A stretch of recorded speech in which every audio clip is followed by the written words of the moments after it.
Welcome to சைனேஸ் academy. இன்னைக்கு நம்ம என்ன பார்க்க போறோம் அப்படின்னா யூனிட் 9. புரியுதா? அதாவது எல்லாருமே வந்துட்டு இந்த யூனிட் 9 அப்படின்னாலே ரொம்ப இம்பார்ட்டன்ட் டாபிக். நம்ம எங்க படிக்கிறது அப்படின்ற டவுட் எல்லாருக்குமே இருக்கும். இப்போ நம்ம யூனிட் 9 பொறுத்த வரைக்கும் நமக்கு எக்ஸாமுக்கு ஒரு முக்கியமான டாபிக் தான். புரியுதா? அதுல இருந்து ஒரு 25 பிளஸ் கொஸ்டின்ஸ் தான் நமக்கு இது வரைக்கும் கேட்டுக்கிட்டு இருக்கிறாங்க. அப்போ இந்த யூனிட் 9 எப்படி படிக்கலாம், ஓகேவா? இது போக இந்த யூனிட் 9க்கு நம்ம எங்கெல்லாம் இம்பார்ட்டன்ஸ் கொடுத்து படிக்கலாம், எந்தெந்த டாபிக்லாம் இம்பார்ட்டன்ஸ் கொடுக்கணும், ப்ளஸ் இதெல்லாம் எங்கே போய் நம்ம படிக்கலாம் அப்படின்ற டவுட் எல்லாருக்குமே இருக்கிற டவுட்டு தான், ஓகேவா? அப்போ என்ன பண்ணலாம் அப்படின்னு பார்க்குறப்ப இன்னைக்கு அந்த யூனிட் 9 பற்றி நம்ம எப்படிலாம் படிக்கலாம், எந்தெந்த ஒவ்வொரு டாபிக் எடுத்துக்கிட்டோம் அப்படின்னா அந்த டாப்பிக்கில் எந்த இடத்துக்கு நம்ம இம்பார்ட்டன்ஸ் கொடுத்து படிக்கணும் அப்படின்றத நம்ம இம்பார்ட்டண்டாக படிக்கணும், பார்த்துக்கலாம், ஓகேவா? சரி, ஃபர்ஸ்ட் யூனிட் 9.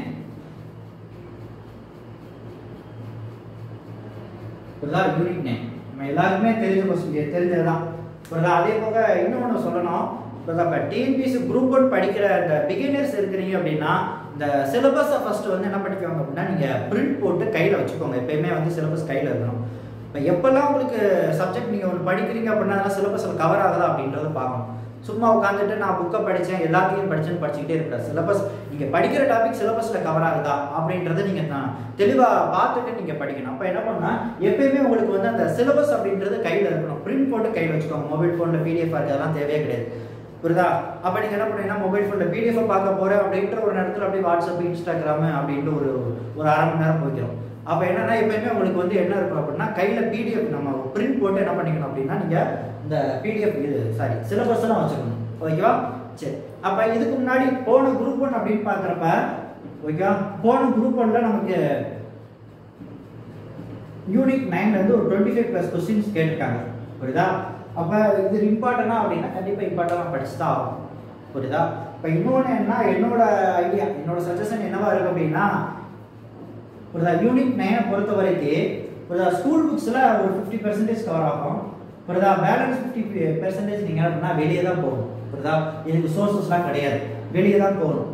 அப்போ நீங்கள் இதுக்கு வெளியே தேடி அடைஞ்சிங்கன்னா நிறைய டைம்ஸ் வேஸ்ட் தான், புரியுதா? அப்படி என்ன நினச்சிங்கன்னா நீங்கள் நோட்ஸ் எடுக்க வந்துக்கிட்டே இருக்கும். அப்போ என்ன பண்ணலாம் அப்படின்னா நீங்கள் யூனிட் 9ல ஒரு குறிப்பிட்ட டாபிக் மட்டும் என்ன பண்ணிக்கிங்க, தரவாக படிச்சுக்கோங்க. ப்ளஸ் பேலன்ஸ் என்ன அப்படின்னா நீங்கள் இப்போ ஹிஸ்ட்ரிலாம் போன கிளாஸ் பார்த்தோம்னா ஹிஸ்ட்ரிலாம் ஸ்கூல் புக்கில் கவர் ஆகும். ப்ளஸ் பாலிட்டி ஸ்கூல் புக்கில் கவர் ஆகும். எக்கனாமிக்ஸ் ஸ்கூல் புக்கில் கவர் ஆகும். ஜியாகிரஃபி ஸ்கூல் புக்கில் கவர் ஆகும். யூனிட் 8 ரொம்ப இம்பார்ட்டண்டான டாபிக், இதெல்லாம் ஸ்கூல் புக்கில் கவர் ஆகிற டாபிக், புரியுதா? அப்போ இதுக்கெல்லாம் சோர்ஸ் எங்கே இருக்குன்னா ஸ்கூல் புக்கில் நமக்கு இருக்கு, புரியுதா? நீங்கள் வந்து உங்களோட எய்ம் என்ன அப்படின்னா குரூப் 1 ப்ரிலிம்ஸ் கிளியர் பண்ணணும் ஃபர்ஸ்ட், புரியுதா? அப்போ என்ன பண்ணணும் அப்படின்னா நீங்கள் ஸ்கூல் புக்கில் உள்ள இந்த சோர்ஸ் எல்லாம் நீங்கள் தரவா படிச்சாலே நீங்கள் என்ன பண்ண முடியும் அப்படின்னா நீங்கள் கிளியர் பண்ணிடலாம், புரியுதா? ப்ளஸ் நீங்கள் டெய்லி என்ன பண்ணணும் அப்படின்னா கரண்ட் அஃபேர் நியூஸ் பேப்பர் படிக்கணும். இப்போ அந்த நியூஸ் பேப்பர் படிக்கிறதுல உங்களுக்கு என்ன அட்வான்டேஜ், பாதி யூனிட் 9 இதில் கவர் ஆயிருக்கு, புரியுதா? அப்போ எப்படி யூனிட் 9க்கும் நியூஸ் பேப்பருக்கு என்ன ஒரு ஒற்றுமை இருக்கு அப்படின்னு பார்க்குறப்ப நம்ம நியூஸ் பேப்பரில் தான் டெய்லி என்ன பண்ணுவோம், ஒவ்வொரு அப்டேட் வந்துகிட்டே இருக்கு. நம்ம தமிழ்நாடு கவர்மெண்ட் லான்ச் பண்ணுற ஸ்கீம்ஸ் எல்லாமே நம்ம நியூஸ் பேப்பர் தான் படிக்கிறோம், புரியுதா? அப்போ யூனிட் 9ஓட டாபிக் என்ன, அந்த ஸ்கீம்ஸ்லாம் இருக்கு, புரியுதா?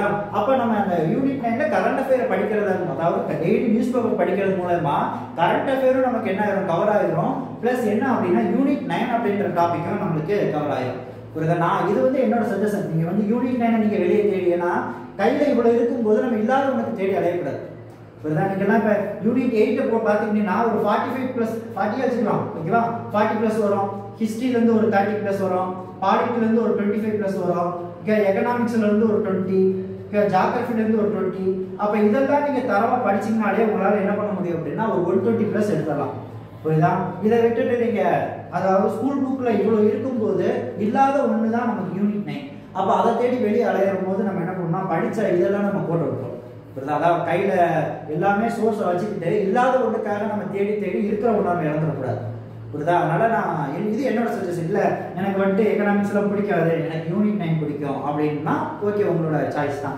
யூனிட் 9 இப்போ யூனிட் 9ல எக்கனாமிக்ஸ் வரும். எனக்கு ஜியாகிரஃபி பிடிக்காது, யூனிட் 9 ஜியாகிரஃபி வரும், புரியுதா? எனக்கு பாலிட்டி பிடிக்காது, யூனிட் 9 பாலிட்டி வரும், புரியுதா? யூனிட் 9 என்னது, தமிழ்நாட்டோட அரசியல் விடுதலை போராட்டம் ப்ளஸ் இங்கே உள்ள பொலிட்டிக்கல் டெவலப்மெண்ட். அப்போ அந்த பொலிட்டிக்கல் டெவலப்மெண்ட் அப்படியே இங்கே யூனிட் 9 கவர் ஆகுது, புரியுதா? இப்போ ஹிஸ்ட்ரியிலையுமே வந்து உங்களுக்கு ஐஎன்எம் இருக்கு இல்லையா, மாடர்ன் இந்தியா. அந்த மாடர்ன் இந்தியாவில் உள்ள அந்த சமய சீர்திருத்த இயக்கங்கள் உங்களுக்கு யூனிட் 9ல கவர் ஆகுது, புரியுதா? அப்போ நீங்கள் இதெல்லாம் நீங்கள் தரவாக படிச்சிங்கன்னா யூனிட் 9 நான் சொன்ன இந்த 50% ஸ்கூல் புக்கில் கவர் ஆகும். எப்பன்னா இதெல்லாம் நீங்க தரவா படிச்சீங்க அப்படின்னா. புரியுதா? அப்ப எக்கனாமிக்ஸை பொறுத்த வரைக்கும் இதுல வந்து தமிழ்நாடு எக்கானமி அப்படின்ற ஒரு லெசன் இருக்கு 11th புக்ல. அப்ப நமக்கு யூனிட் 9ல தமிழ்நாடு எக்கானமி அப்படின்ற ஒரு டாபிக், தனி டாபிக்கே இருக்கு. அதே மாதிரி தமிழ்நாடு ஜியோகிராஃபி, தமிழ்நாடு ஜியோகிராஃபி அப்படின்றது உங்களுக்கு 10th ஸ்டாண்டர்ட் ஜியோகிராஃபி புக்ல இருக்கு. புரியுதா? அப்ப இந்த ரெண்டு டாபிக் உங்களுக்கு அவ்வளவுதான் முடிஞ்சு போச்சு. நீங்க எக்கனாமிக்ஸ் படிச்சிருந்தீங்கன்னா இதையும் சேர்த்து படிச்சிருந்தீங்க, யூனிட் 9 கவர் ஆயிடுச்சு. ஜியோகிராஃபி 10th ஸ்டாண்டர்ட் புக் கம்ப்ளீட்டா படிச்சிருந்தீங்க அப்படின்னா உங்களுக்கு யூனிட் 9ல ஜியோகிராஃபி கவர் ஆயிருக்கு. புரியுதா? சரி, அப்ப வேற என்ன அப்படின்னா நீங்க பாலிட்டி வந்து 6th to 10th உள்ள சிலபஸ் டாபிக்லாம் படிச்சீங்கனாலே என்னன்னா உங்களுக்கு அந்த ஆர்டிகல்ஸ்லாம் என்ன ஆயிருதுன்னா கவர் ஆயிடும். பிளஸ் நீங்க 11th 12th எல்லாம் படிக்கும்போது ரிசர்வேஷன் பேசிக்ல உள்ள எந்தெந்த ஆர்டிகல்ஸ்னா ரிசர்வேஷனுக்கு நமக்கு யூஸ் ஆகுது அப்படின்றதெல்லாம் உங்களுக்கு பாலிட்டியில படிச்சிருக்கீங்க. அப்ப அந்த ரிசர்வேஷன் அப்படின்றது யூனிட் 9 வருது. புரியுதா? அப்ப யூனிட் 8ல உங்களுக்கு ஜஸ்டிஸ் பார்ட்டி வருது. அதான் ரொம்ப இம்பார்ட்டன்டா உங்களுக்கு யூனிட் 8ல ஜஸ்டிஸ் பார்ட்டி அப்படின்றது ரொம்ப இம்பார்ட்டன்ட்.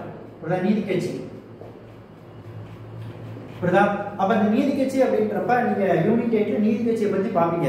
அதோட சாதனைகள் எல்லாத்தையும் நீங்க யூனிட் 9ல பாப்பீங்க. புரியுதா? அப்ப நீங்க யூனிட் 8ல நீதி கட்சி படிக்கும் போது ஒரு சாதனை படிச்சிட்டீங்க அப்படின்னா யூனிட் 9 கவர் ஆயிடும். புரியுதா? அப்ப இந்த மாதிரி தான் நீங்க படிக்கிற இந்த சோர்ஸ்லயே உங்களுக்கு யூனிட் 9 50% கவர் ஆயிடும். பேலன்ஸ் 50% தான் நம்ம என்ன பண்ணணும் அப்படின்னா வெளி சோர்ஸ் போய் படிக்க போறோம். புரியுதா? சரி, இது வந்து என்னோட சஜஷன். ஓகேவா? இதை ஃபாலோ பண்றவங்களும் ஃபாலோ பண்ணலாம். ஏன்னா நான் அதான் கையில இருக்கும்போது நம்ம இல்லாத உள்ள தேடி போறோம். பிளஸ் நமக்கு ஆப்டிடியூட் 25 வந்துடும். ஆப்டிடியூட்ல கண்டிப்பா 25 நம்ம போட வேண்டிய ஒரு டாபிக் தான். ஓகேவா? சரி, இருந்தாலும் நம்ம என்ன பண்ணலாம் அப்படின்னா யூனிட் 10ல என்னென்ன படிக்கலாம் அப்படின்றத நம்ம பார்த்துக்கலாம். ஓகேவா? சரி,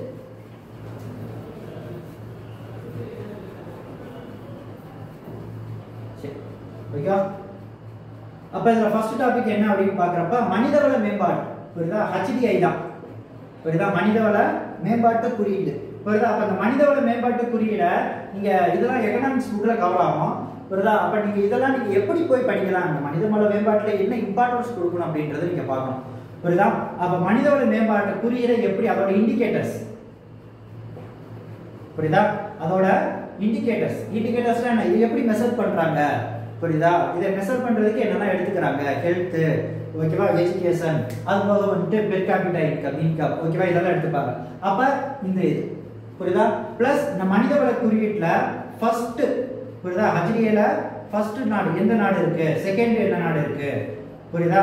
அது போக இந்தியா எத்தனாவது பிளேஸ்ல இருக்கு, ஓகே, அது போக இந்திய மாநிலங்கள்ல தமிழ்நாட்டோட பிளேஸ் என்ன இதுல HDIல, புரியுதா? தமிழ்நாட்டில் உள்ள டிஸ்ட்ரிக்ட்ஸ், புரியுதா? அப்ப குறிப்பா தமிழ்நாடு பாக்குறப்ப தமிழ்நாட்டுல எந்த டிஸ்ட்ரிக்ட் இந்த HDIல ஃபர்ஸ்டா இருக்கு, புரியுதா? தமிழ்நாட்டுல எந்த டிஸ்ட்ரிக்ட் வந்து HDIல ஃபர்ஸ்டா இருக்கு, ஓகேவா? அது போக HDI வந்து மூணா பிரிச்சிருப்பாங்க. அதாவது என்ன சொல்றதுன்னா ஒரு 2014ல எக்ஸ்ட்ரா ஒரு 3 ஆட் பண்ணிருப்பாங்க இண்டெக்ஸ். புரியுதா? அப்ப அந்த இண்டெக்ஸ்ல என்னென்ன, புரியுதா? அப்ப இத அது போக வேற என்ன அப்படின்னா இந்த HDI வந்து உருவாக்குனது யாரு, புரியுதா? 2 பேர் உருவாக்கி இருப்பாங்க. நம்ம இந்திய பொருளாதார அறிஞர் அமர்த்தியா சென்னும் பாகிஸ்தானை சேர்ந்த மஹபூப் உல் ஹக் அப்படின்ற 2 பேரும் சேர்ந்து என்ன பண்ணிருப்பாங்க, இந்த HDI வந்து உருவாக்கி இருப்பாங்க 1990ல. அப்ப இது எந்த வருஷத்துல இருந்து என்ன பண்றாங்க அப்படின்னா கால்குலேட் பண்ண ஸ்டார்ட் பண்றாங்க. அப்ப இந்த HDI பொறுத்தவரைக்கும் இதை நீங்க பாத்துக்கணும் நல்லா. புரியுதா? அதாவது அதிகமா உங்களுக்கு ப்ரீவியஸ்ல கேட்ட क्वेश्चन என்னன்னா HDI உருவாக்குனது யாரு அப்படின்றத டைரக்டா கேட்றாங்க. புரியுதா?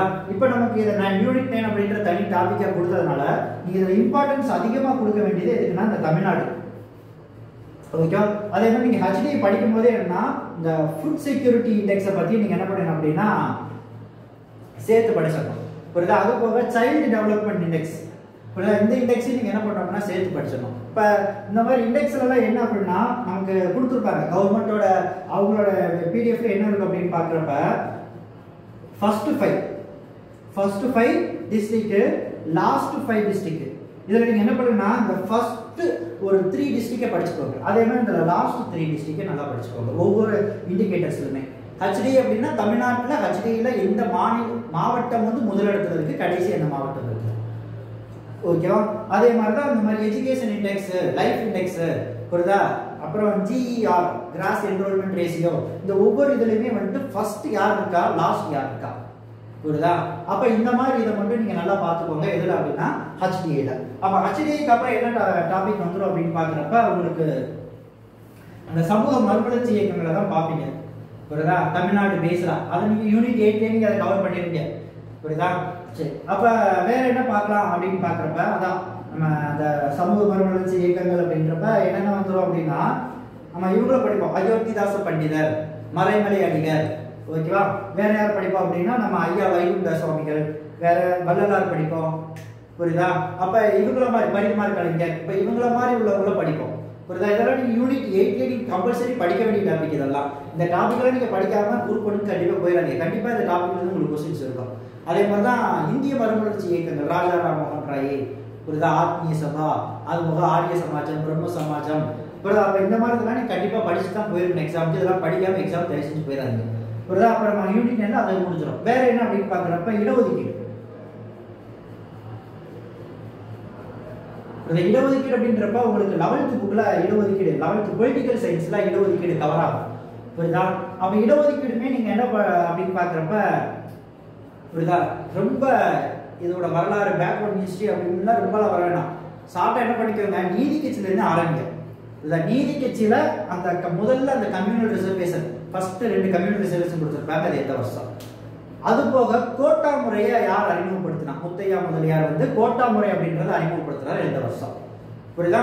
அது போக இந்தியா சுதந்திரம் அடையும் போது தமிழ்நாட்டோட ரிசர்வேஷன் எவ்வளவு இருந்தது, ஓகேவா. அப்புறம் சுதந்திரத்துக்கு அப்புறம், புரியுதா, சுதந்திரத்துக்கு அப்புறம் இந்த ரிசர்வேஷனால ஒரு செண்பகம் துரைராஜன் வழக்கு ஏற்பட்டிருக்கு. அந்த வழக்குல என்ன தீர்ப்பு கொடுத்தாங்க, வழக்கு எந்த வருஷம், அதை நல்லா பார்த்துக்கோங்க, ஓகேவா.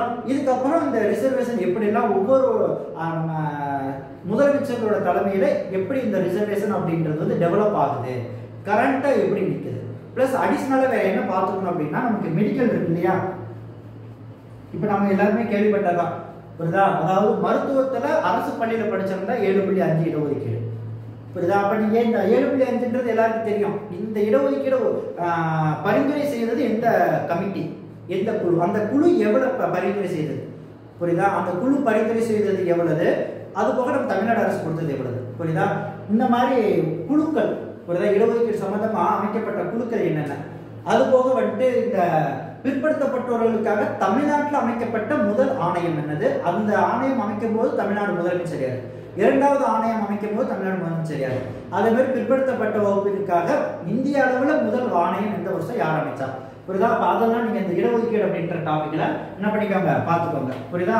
இதுல ரொம்ப இம்பார்ட்டன்ட் நம்மளோட அந்த 69% இடஒதுக்கீடை வந்து எந்த சட்டம் மூலியமா எந்த முதலமைச்சர் 9வது அட்டவணையில வச்சிருப்பாங்க, புரியுதா. அந்த முதலமைச்சர் யாராவது எந்த சட்டம், புரியுதா. இதெல்லாம் நீங்க நல்லா என்ன பண்ணிக்கணும் அப்படின்னா தெளிவா படிச்சுக்கணும். வேற என்ன இம்பார்ட்டன்ட் அப்படின்னு பாக்குறப்ப அந்த பொலிட்டிக்கல் பார்ட்டிஸ் தான், புரியுதா, அரசியல் கட்சிகள்.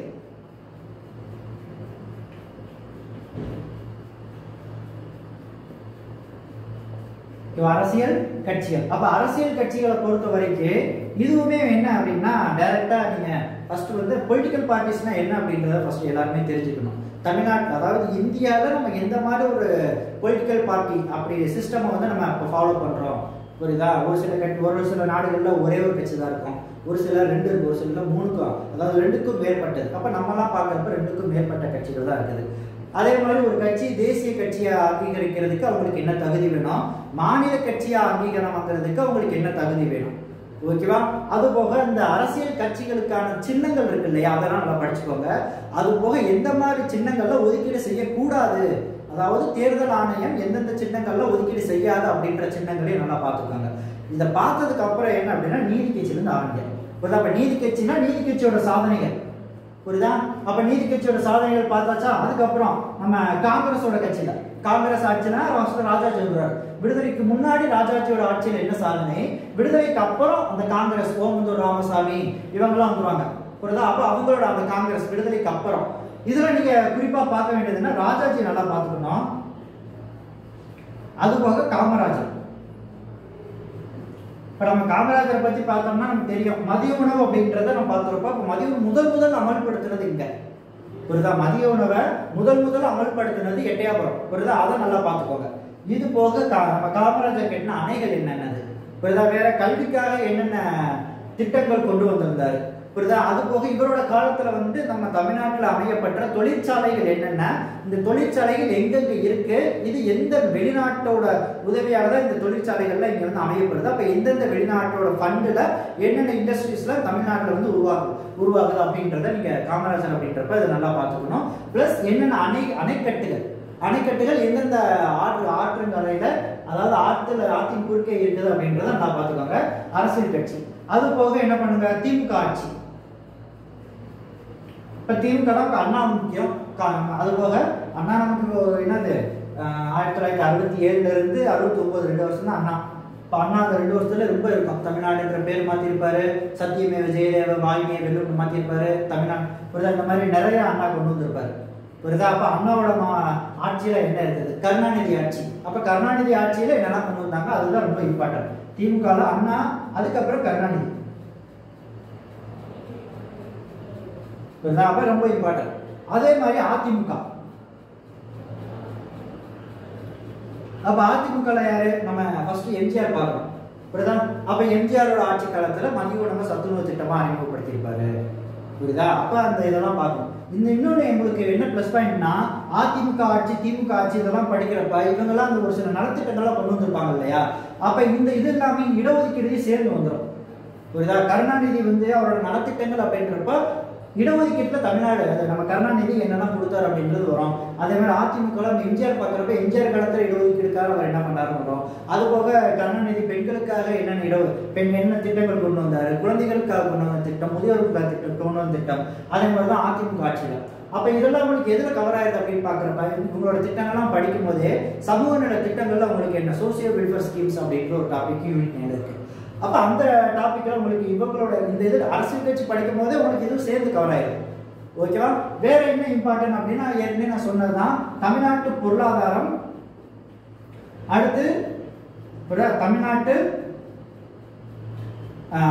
புவியியல். இது ரெண்டும் உங்களுக்கு நான் 11th புக்லையும் தமிழ்நாட்டு பொருளாதாரம் 11th, தமிழ்நாட்டு புவியியல் 10th இருக்கும். புரியுதா? அப்ப இதை என்ன பண்ணிக்கோங்க, நீங்க தரவா படிச்சுக்கணும். புரியுதா? வேற என்ன இதுல படிக்கணும் அப்படின்னு பாக்குறப்ப தமிழ்நாட்டோட கல்வி. புரியுதா? அப்ப தமிழ்நாட்டோட கல்வி அப்படின்னா அதுவும் இருக்கு, வளன்னு கொடுத்து வச்சிருப்பாங்க. எப்படி கொடுத்து வச்சிருப்பாங்க அப்படின்னா, மன்னர்கள் காலத்துல இருந்து ஆரம்பிப்பாங்க. புரியுதா? அப்ப மன்னர்கள் காலத்துல இருந்து தமிழ்நாட்டோட கல்வி சங்க காலத்துல இருந்து ஆரம்பிப்பாங்க. சங்க காலத்துல, சோழர் காலத்துல, பாண்டியர்கள் காலத்துல, நாயக்கர் காலத்துல, அது போக ஐரோப்பிய மிஷனரிஸ் வந்திருக்கும். அந்த மிஷனரிகள் அவங்களோட காலத்துல என்ன மாதிரி உருவாகுது. புரியுதா? அப்ப இந்த மாதிரி வந்துகிட்டே இருக்கும். அப்ப இதுல நீங்க ஒரு சில ஃபேக்ட், நாயக்கர் காலம்னா திண்ணை பள்ளிக்கூடம். ஓகேவா? அது போக முதல்ல மதிய உணவு கொண்டு வந்து ஐரோப்பியர்னா போர்த்துகீசியர்கள். புரியுதா? இந்த மாதிரி என்ன பண்ணணும் அப்படின்னா ஒரு சின்ன ஃபேக்டா படிச்சுட்டு வந்துடணும். நிறைய எல்லாமே உட்காந்து படிச்சுக்கிட்டு தேவையில்லை. புரியுதா? வளவளம் சில ஃபேக்ட் அவ்வளவுதான் முடிச்சுட்டு போயிட்டே இருக்கணும். எதுக்கு இம்பார்ட்டன்ஸ் கொடுக்கணும் அப்படின்னா, விடுதலைக்கு முன்னாடி புரியுதா கல்வியில விடுதலைக்கு முன்னாடி கல்விக்காக அமைக்கப்பட்ட குழுக்கள் என்னென்ன. புரியுதா? அப்ப என்னென்ன குழுக்கள், அதாவது 1813 ஒரு பட்டய சட்டம் வெளியிட்டிருப்பாங்க. தான் தமிழ்நாட்டு கல்விக்கு, அதாவது இந்திய கல்விக்காக வாழ்ந்ததோ 1 லட்சம் செலவு பண்ணணும் அப்படின்னு சொல்லியிருப்பாங்க. இதுல இருந்து என்ன பண்ணுங்கன்னா, நீங்க ஒவ்வொரு இப்ப இது ஒரு பட்டய சட்டம். புரியுதா? அப்ப இதுக்கு அடுத்து இந்த கல்விக்காக என்னென்ன குழுக்கள் போடப்பட்டது, இந்த குழுக்களோட வருடம், இதை நல்லா தெளிவா படிச்சு வச்சுக்கணும். அவங்க என்னென்ன பரிந்துரை பண்றாங்கன்றது கூட ரெண்டாவது தான். ஃபர்ஸ்ட் என்ன, ஒவ்வொரு குழு எந்தெந்த வருஷம் போடப்பட்டாங்க, யார் தலைமையில போடப்பட்டாங்க, ரொம்ப இம்பார்ட்டன்ட்.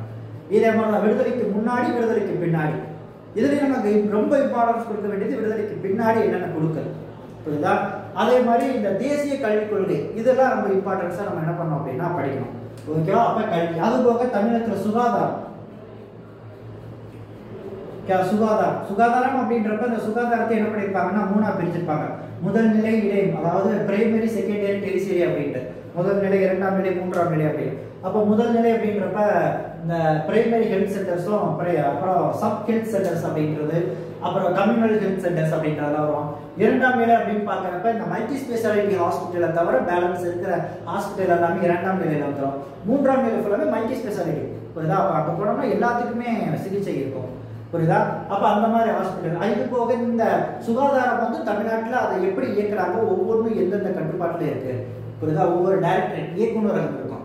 அப்ப அந்த இயக்குநரகத்தை பற்றி நல்லா பார்த்துக்கோங்க. புரியுதா? அது போக சுகாதாரத்துக்காக என்னென்ன திட்டங்கள் கொண்டு வந்தாங்க. புரியுதா? அப்ப இந்த திட்டங்கள் இதெல்லாம் நான் சொன்னேன் இல்லையா, சுகாதாரத்துக்காக கொண்டு வந்த திட்டங்கள் யார் கொண்டு வந்திருப்பா, அரசியல் கட்சி. அப்ப நம்ம எங்க போறோம், அரசியல் கட்சியை பார்க்கும்போது அதையும் சேர்த்து படிச்சிடும். அப்ப இதெல்லாம் உங்களுக்கு ரொம்ப ஈஸியா போயிடும். ஓகேவா? சரி, வேற என்ன இம்பார்ட்டன்ட் அப்படின்னு பாக்குறப்ப இதை முடிச்சுட்டு எங்க வந்தோம்னா இ கவர்னன்ஸ் வந்துருங்க. இப்ப மின் ஆளுமை.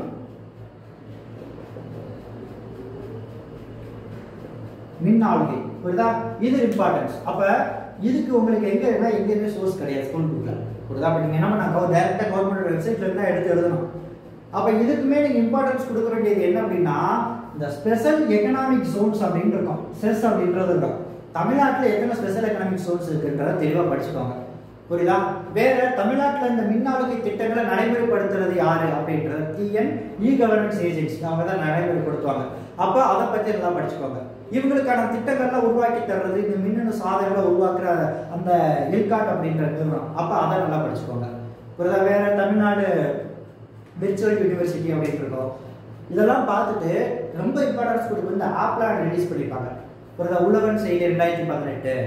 புரியுதா? அப்போ இந்த மாதிரி ஆப் என்னென்ன ஆப்லாம் வந்து ரிலீஸ் பண்ணியிருக்காங்க, அது எந்த வருஷம் ரிலீஸ் பண்ணுறாங்க, இதோட யூஸ் என்ன, புரியுதா? அப்போ இதெல்லாம் நீங்கள் என்ன பண்ணிக்கோங்கன்னா மின்னாளுகையில் பார்த்துக்கோங்க. ஓகேவா? ஏன்னா இதெல்லாம் மின்னாளுகை அப்படின்றது உங்களுக்கு இங்கே நீங்கள் படிக்கிறது அப்படியே மெயின்ஸுக்கு போயிருங்க.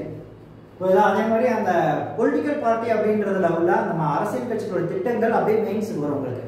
புரியுதா? அதெல்லாம் நீங்கள் நல்லா இன்னொன்று என்ன படிக்கும்போது நோட்ஸ் எடுத்து படித்து பழகிறது உங்களுக்கு மெயின்ஸுக்கும் யூஸ் ஆகும். ஓகேவா? புக்கில் அண்டர்லைன் பண்ணி படிக்கிறது ஒன்றும் பிரச்சனை இல்லை, ப்ரிலிம்ஸ் கிரியேட் பண்ணலாம். மெயின்ஸ் அப்படிங்கிறப்ப நோட்ஸ் எடுத்து படிக்கிறது உங்களுக்கு மெயின்ஸுக்கும் உங்களுக்கு என்ன ஆகும்னா யூஸ் ஆகும். வேற என்ன அப்படின்னா தமிழ்நாட்டோட சாதனைகள். இப்போ தமிழ்நாட்டோட சாதனை அப்படின்னா தமிழ்நாடு என்னெல்லாம் அவார்டு வாங்கியிருக்கப்ப இதெல்லாம் நீங்கள் எதில் கவர் ஆகிடும்னா இந்த சுகாதாரம் நீங்கள் படிக்கும் போதே சுகாதாரத்துக்காக தமிழ்நாட்டுக்கு எதுக்கெல்லாம் அவார்டு கொடுத்துருக்காங்க வந்துடும். மின்னாளுகை படிக்கும் போதே மின்னாளுகைக்காக தமிழ்நாட்டுக்கு என்னென்ன அவார்ட்ஸ் கொடுத்துருப்பாங்க வந்துடும். புரியுதா? அப்போ இதெல்லாம் எதில் கவர் ஆகிடும்னா உங்களுக்கு இந்த ஒவ்வொரு டாபிக் படிக்கும்போது கவர் ஆகிடும். ப்ளஸ் நீங்கள் தமிழ்நாட்டோட பொருளாதாரமும் தமிழ்நாடு புவியியலும் படிக்கும்போது இப்போ தமிழ்நாடு டிரான்ஸ்போர்ட்னா தமிழ்நாடு டிரான்ஸ்போர்ட்டில் என்ன சாதனை படித்திருக்கு அதில் வந்துடும். புரியுதா? அப்போ இதெல்லாம் நீங்கள் வந்து இந்த தமிழ்நாட்டோட அந்த சாதனை அப்படின்றப்ப இது எல்லாத்துலேயுமே சேர்ந்து வந்துடும். ஓகேவா? அப்போ உங்களுக்கு யூனிட் 9 பொறுத்த வரைக்கும் இதுதான். புரியுதா? அப்போ நான் ஆரம்பத்திலே சொன்னதான் உங்களுக்கு யூனிட் 9. நீங்கள் வந்து யூனிட் 9 வந்து எல்லாமே படித்தால் ஓகே தான், படிக்கலைனாலும் ஓகே தான். ஓகேவா? என்ன அப்படின்னா நீங்கள் யூனிட் 9 எப்போ இதை வந்துட்டு நீங்கள் ஒமிட் பண்ணலாம் அப்படின்னா நீங்கள் வந்துட்டு அந்த ஜாகிரபி எக்கனாமிக்ஸ் நான் தரவை படிச்சிருப்பேன் அப்படின்னா நீங்கள் யூனிட் 9 ஒமிட் பண்ணிக்கலாம். இல்லை என்னால் ஜாகிரபி எக்கனாமிக்ஸில் படிக்க முடியாது அப்படின்றப்ப நீங்கள் யூனிட் 9 படிச்சு தான் ஆகணும். அப்போ யூனிட் 9 ஒமிட் பண்ணால் சுத்தமாக ஒமிட் பண்ணிடக்கூடாது. ஹச்டிஏ படிச்சுக்கணும், பொலிட்டிக்கல் பார்ட்டிஸ் ரிசர்வேஷன் நல்லா படிச்சுக்கணும். ஹச்டிஏ பொலிட்டிக்கல் பார்ட்டிஸ் ரிசர்வேஷன் நல்லா படிச்சுக்கிட்டீங்க அப்படின்னா யூனிட் 9 வர கேள்வி கிடைச்சிடலாம். ப்ளஸ் டெய்லி நியூஸ் பேப்பர் படிங்க. புரியுதா? அப்போ குரூப் 1 அப்படின்றப்ப வந்துட்டாலே நீங்கள் டெய்லி நியூஸ் பேப்பர் படிக்க ஆரம்பிச்சிடணும். இந்நேரம் நீங்கள் எல்லாருமே டெய்லி காலைல 1 மணி நேரம் நியூஸ் பேப்பருக்கு ஒதுக்கணும். புரியுதா? நியூஸ் பேப்பர் அப்படின்றப்ப உங்களுக்கு கரண்ட் அஃபேர் ஒரு 25 கொஸ்டின் வரும். அதில் பாதி யூனிட் 9 கவர் ஆயிடுது. பாலிட்டி ரிலேட்டடாக வந்துடும் உங்களுக்கு கரண்ட் அஃபேர். அப்போ இதெல்லாமே உங்களுக்கு நியூஸ் பேப்பர் படிக்கிறது உங்களுக்கு எல்லாமே ரொம்ப ப்ளஸ் பாயிண்ட்ஸ் நிறையா இருக்குது. புரியுதா? அப்போ என்ன பண்ணுங்க அப்படின்னா நீங்கள் நியூஸ் பேப்பர் படிக்கிற பழக்கத்தை வச்சுக்கோங்க. ஓகேவா? அது போக இந்த சிலபஸை வந்து பிரிண்ட் பண்ணி கையில் வச்சுக்கோங்க. நல்லா படிங்க. ஓகேவா? சரி, தேங்க்யூ.